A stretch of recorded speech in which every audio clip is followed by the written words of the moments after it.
Hello viewers, last time हमने discuss किया था फॉर्म नंबर 45, 46 और सामान के मुतालिक कि कौन सा सामान प्रिजाइडिंग ऑफिसर आरओ को वापस करेगा।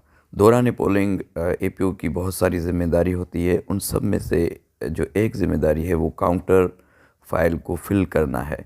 तो आज हम देखेंगे कि ये जो काउंटर फाइल है, जो कि बैलेट पेपर को जहाँ से हम अलग करते हैं, बैलेट पेपर को जहाँ से अलग करते हैं, उससे पहले ये वाला हिस्सा भरना होता है।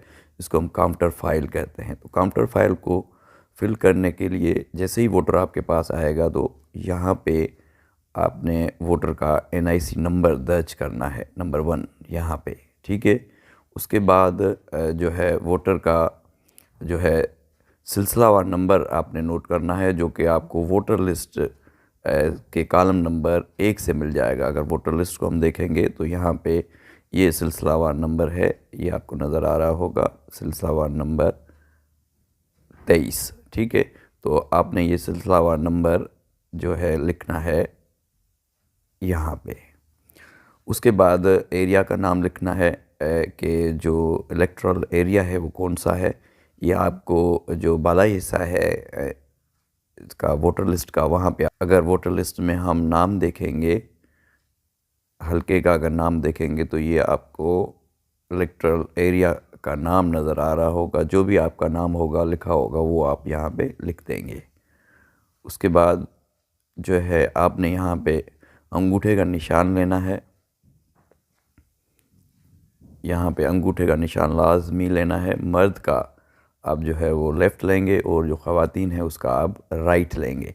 यहाँ पे आपने दस्तखत करने हैं। यहाँ पे लिखा प्रिजाइडिंग ऑफिसर हुआ है, मगर यहाँ पे करेगा असिस्टेंट प्रिजाइडिंग ऑफिसर, ठीक है जी। और आपने यहाँ पे काउंटर फाइल पे ही ये जो ऑफिशियल कोड मार्क है ये लगाना है और यहाँ पे आपने सिग्नेचर करनी है। उसके बाद आपने बैलेट पेपर को यहाँ से अलग करना है, काउंटर फाइल से बैलेट पेपर को अलग कर देना है। अलग करने के बाद एक बात याद रखिएगा कि बैलेट पेपर के पीछे पुश्त पे आपने ये ऑफिशियल कोड मार्क लाजमी लगाना है और यहाँ पे आपने सिग्नेचर भी करनी है। ये ऑफिशियल कोड मार्क अगर नहीं होगा बैलेट पेपर के पीछे तो ये आपका बैलेट पेपर गिनती से खारिज हो जाएगा और बहुत सारे मसले मसाइल होंगे। तो एपीओ को इस बात को यकीनी बनाना है कि ये जो बैलेट पेपर है, इस बैलेट पेपर की पुश्त पे आपने ऑफिशियल कोड मार्क लगाना है। Thank you so much.